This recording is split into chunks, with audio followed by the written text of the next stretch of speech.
Bonjour à tous, bienvenue pour cette nouvelle vidéo qui va vous présenter quelques détails sur l'interface de vente Chrysalide et la faculté d'adaptation à votre mode de travail. Chrysalide a toujours axé depuis le début un encaissement rapide, ça a été sa priorité depuis 1992 et la création du logiciel. L'idée était d'avoir quelque chose de très rapide en limitant un maximum le nombre de touches sur l'écran pour que vous puissiez encaisser le plus rapidement possible vos clients. Pour cela, plusieurs fonctions ont été incorporées, et notamment l'accès direct au règlement. Bien sûr, cette partie est entièrement paramétrable avec la possibilité d'ajouter plus ou moins de règlements et également d'en noter bien sûr en fonction de vos besoins.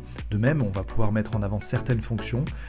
Si par exemple vous utilisez la fidélité, on la mettra devant pour qu'on puisse rapidement accéder au menu fidélité, mais on peut tout simplement la supprimer si vous ne souhaitez pas activer cette fonction. Donc c'est vraiment la force de Chrysalide, c'est l'adaptabilité à vos besoins et la personnalisation du clavier. Ainsi, on retrouve plusieurs petites choses qui nous permettent de gagner du temps et surtout d'éviter de polluer le clavier, avec par exemple cette fonction qui est la fonction que l'on appellera demi-grand, qui permet en fait de créer ce que l'on appelle un conditionnement et ainsi de limiter le nombre de touches. Je m'explique, vous vendez très probablement des demi-baguettes dans votre établissement si vous êtes une boulangerie ou des choses de moitié avec un prix différent. Et bien dans ce cas-là, il y a un article qui va être créé dans la base article avec son propre prix. En l'occurrence ici, ma demi-baguette est réellement créée. En revanche, la touche n'est pas mise sur le clavier de vente. Ainsi, quand j'ai besoin de vendre une baguette, bien sûr, j'appuie tout simplement sur baguette, mais si c'est une demi-baguette que je souhaite vendre, je vais retrouver en bas ici la fonction demi-grand, j'appuie au préalable sur demi-grand, puis baguette, et là, le système va aller chercher la demi-baguette qui est proposée et qui est enregistrée dans ma base de données. Ce prix-là n'est pas un divisé par deux, c'est un prix réel que vous retrouverez dans votre système de caisse et que vous pouvez à tout moment modifier, bien entendu. Ça permet d'avoir un état précis des ventes. Premièrement, si vous gérez les stocks, que ce soit pour la baguette ou un tout autre article, ça vous permettra également de réellement déstocker l'article en question avec un stock commun entre la baguette et la demi-baguette. Et enfin, ça évite d'avoir donc une touche demi-baguette qui serait par exemple à côté et du coup une possible erreur de saisie au moment de la vente si jamais on se précipite à ce niveau-là. Ce genre de fonctions, on les retrouve donc pour plusieurs articles. On le retrouve également pour tout ce qui est les entremets, par exemple, ou les pâtisseries, les grandes pâtisseries que vous allez faire. Ici, dans ma démo, par exemple, vous allez retrouver tous les entremets proposés par l'établissement.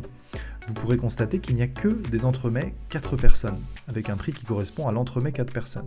Alors bien entendu, si je vends un entremet, si j'appuie ici sur le moka par exemple 4 personnes, bien sûr ça va bien aller me chercher le moka 4 personnes à 11,50 €. Maintenant, la même chose, dans ma base article, j'ai en réalité un moka pour 6 personnes, 8 personnes, 10 personnes, 12 personnes, et ainsi de suite, je crée autant que je le veux, qui est déjà enregistré avec des prix bien précis. Par exemple, si je souhaite vendre un moka 6 personnes, et bien plutôt que d'avoir une touche moka 6 à côté, et puis 8, et puis 10, et puis etc., et donc là aussi un risque d'erreur, et surtout une longueur de vente qui va forcément s'allonger, parce qu'il va falloir trouver dans le clavier, sur le clavier le bon article sans faire d'erreur, donc un encaissement qui va être plus long, et bien là je vais simplement appuyer, c'est par exemple 8, moka, et là, nous avons en vente un moka 8 personnes à 16,10 €. Même chose pour chacun de mes articles. Ici, j'ai l'étoile chantilly à 4 personnes. Si j'appuie sur 6, étoile chantilly, il va aller me chercher l'étoile chantilly 6 personnes.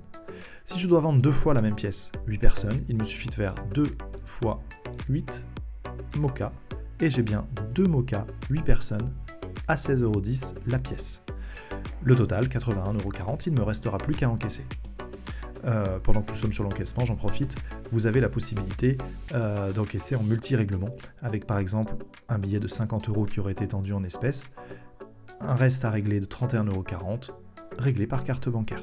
Carte bancaire qui peut être, l'appareil bancaire qui peut être connecté à la caisse et ainsi transmettre directement le montant à régler par le client. Idem pour les espèces, nous pouvons connecter des monnayeurs automatiques. Voilà pour cette petite fonction. Gardez bien à l'esprit donc que le clavier peut être totalement personnalisable et c'est ce que l'on s'attachera à faire en fonction de vos besoins. Il évoluera aussi avec vos besoins. Donc ça c'est très très important d'avoir vraiment cela à l'esprit et nos équipes vous assisteront toujours pour ce genre de modification et la personnalisation de votre système de caisse. Merci à vous. Si vous avez aimé cette vidéo, n'hésitez pas à liker, à vous abonner à la chaîne pour être prévenu des futures vidéos. Bien sûr, on va essayer de vous proposer un contenu régulier. Donc j'espère vous revoir très vite. Passez une très bonne journée.